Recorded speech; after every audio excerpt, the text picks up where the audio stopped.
Kami mahasiswa Institut Setiami, Prodi Administrasi Publik Konsentrasi Perpajakan, dengan saya Sela Ardianti dengan NPM CA2311100402. Saya Irna dengan nomor NPM CA2311100391. Perkenalkan, saya Cimerliana dengan NPM CA2311100398.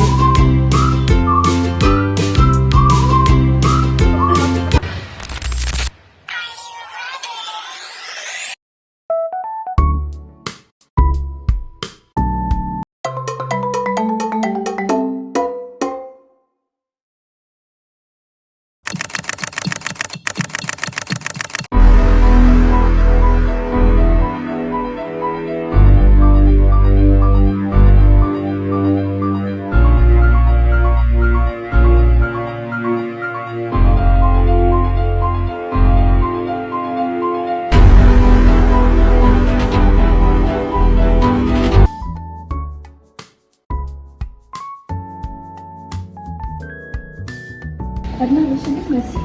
Aku mau nanya, kamu udah ngerjain tugas praktikum pajak nggak? Belum, kalau kamu? Kalau aku sih udah, tapi masih bingung, belum selesai semuanya, masih setengah yang selesai.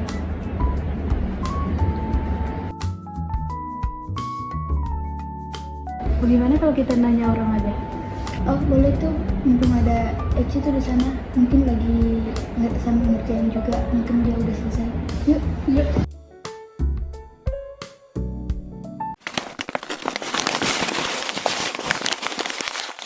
Kamu lagi ngapain? Ini lagi ngerjain tugas. Jadi gini Ci, Patri itu kan sebagai pengusaha kerajinan rotan. Dia memiliki tanggungan 2 orang anak. Terus dia memiliki istri yang bekerja di rumah sakit sebagai dokter. Terus istrinya itu membuka praktik Di rumahnya. Iya, praktik di rumahnya. Ya, tapi kalau menurut ketentuan norma ya di industri kerajinan di wilayah tersebut dikenakan norma itu sebesar 12%, 12,5%, dan istrinya itu membuka praktik di rumahnya dikenakan norma 40%. Jadi kita bingung gimana cara kerjanya. Oh, jadi itu harus di situ yang diminta apa sih? Itu buatlah kertas kerja perhitungan PPh yang terutang atas nih penghasilan Tuan Trio. Tapi udah ngerjain kan? Udah, tapi ini ngerjainnya tuh masih setengah karena aku masih bingung. Oh, terus bagaimana coba? Karena kan di sini kan penghasilan Tuan Trio itu sebesar jumlah bruto norma dan PH netonya tuh kan udah tertera di sini. Istrinya pun juga sama kayak gitu. Tapi yang yang aku bingungkan itu di sini kan ada penghasilan istri kan ada 2, ada yang di rumah sakit SS sama praktek. Yang saya bingungkan itu kenapa di rumah sakit SS ini nggak memiliki norma, sedangkan di praktek itu memiliki norma. Jadi gini, cara kerjanya itu sebenarnya gampang. Penghasilan dari Tuan Trio itu dikali dengan norma di daerah tersebut. Kan di sini penghasilan Tuan Trio itu sebesar 1.400.000.000 dan normalnya itu dikenakan 12,5%. Jadi 1.400.000.000 itu kita kali dengan norma tersebut dan menghasilkan hasil 175 juta kan? Ya. Penghasilan Tuan Trio. Kalau untuk penghasilan istri di pekerjaannya sebagai karyawan di rumah sakit sebagai dokter kan, dengan penghasilannya itu 125 juta. Di sini itu penghasilan yang ini tuh dia tidak dikenakan pajak, tidak dikenakan norma. Dengan PH netonya menghasilkan PH neto 125 juta. Kenapa di sini tidak dikenakan norma sedangkan yang lain dikenakan norma? Jadi kenapa di pekerjaan istri kali ini dia itu nggak dikenakan norma karena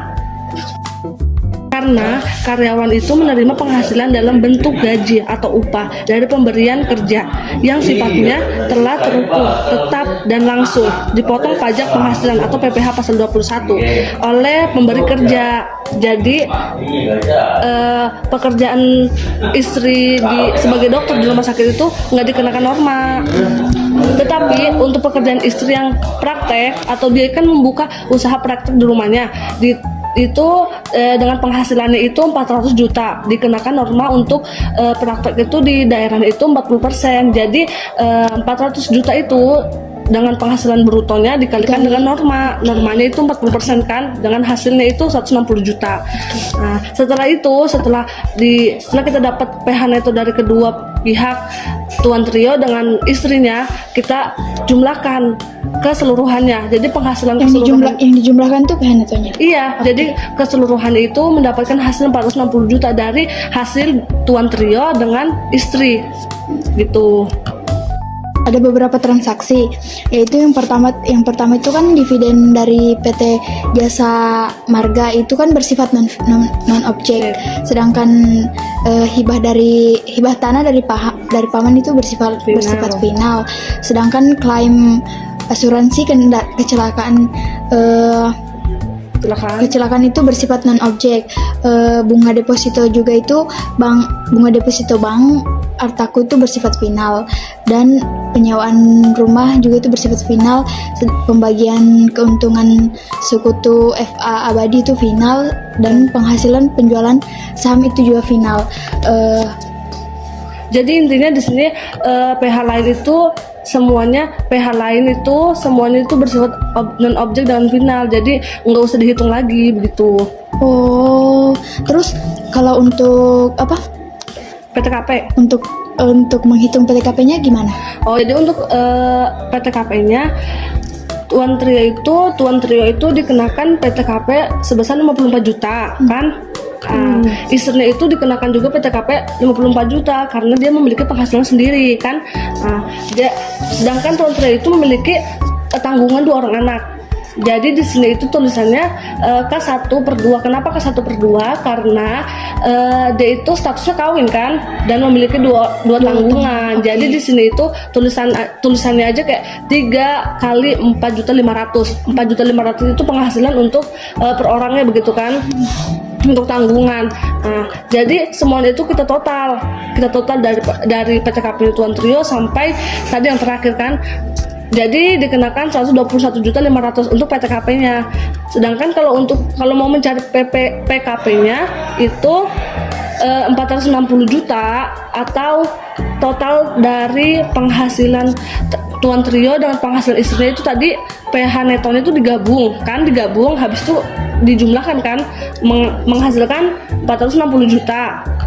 Terus kita kurang dengan PTKP dan menghasilkan PTKP-nya kan 121.500.000. Iya. Jadi kalau 460 juta dikurang 121.500.000 menghasilkan berapa? 338.500.000 kan? Nah, jadi ini PKP-nya yang akan kita cari untuk menghasilkan atau mendapatkan PPh terutang. Nah, untuk PPh terutang itu dari tadi kan dari PKP-nya 338.500.000 kan? Nah, kita cari untuk dapat hasilnya berapa. Ternyata pertama itu kita kalikan dulu 60 juta. Lapisan pertama kan itu 5%. 60 juta itu kita kali dengan 5%, mendapatkan hasil 3 juta. Ternyata kita belum sampai untuk memenuhi PKP 338 juta itu kan.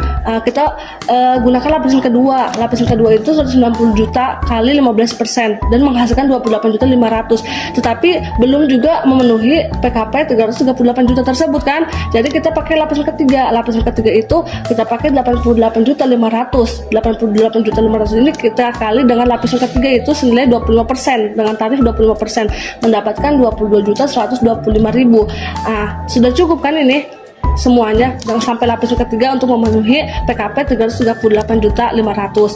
Nah, setelah itu hasilnya tadi itu kita jumlahkan mendapatkan 53.625.000. Jadi PPh terutang dari PKP 338.500.000 itu adalah 53.625.000. Jadi begitu.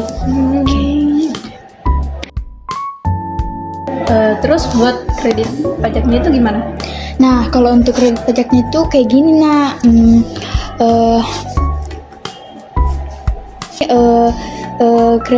Kredit pajaknya itu, pemotongan nama kredit pajaknya itu ada dari rumah sakit, dari Bank Artaku, dari sewa rumah, dan dari PT Bursa. Kenapa di sini dihitungnya cuman satu aja, cuman RSSS itu karena penghasilan rumah sakit tersebut dikenai PPh pasal 21, sedangkan yang lainnya itu bersifat final, jadi nggak usah dihitung lagi, Nak. Untuk PPh kurang bayarnya gimana? Nah, kalau untuk PPh kurang bayarnya itu kredit pajak, kita perlu mengurangkan dulu PPh terutang dengan kredit pajak tersebut. Contohnya seperti ini, PPh terutang dikurang kredit pajak. Kan PPh terutang tadi kita tahu jumlahnya itu ada 53.625.000, sedangkan kredit pajaknya itu 12.750.000. Tunggu dulu. Kalau PPh terutang itu kan 53.625.000. Itu dapetnya dari mana sih? Didapatnya itu dari PKP, dari PPh terutang. Oh, jadi PPh terutang itu 50 kan hasilnya 53.625 itu didapat dari PPh terutang dengan PKP 338.500. Iya. Oh. Terus jadi kan tadi itu PPh terutang kurang kredit pajaknya kan, itu kita kurang tadi itu, jadi totalnya itu 40.875.000. Jadi kredit pajak yang dihitung dalam kasus ini tuh hanya berasal dari PPh pasal 21 RSSS, yaitu sebesar 12.750.000. Baik, sekian dari kami. Jangan lupa like, Comment. And subscribe. See you next time. Bye. You got me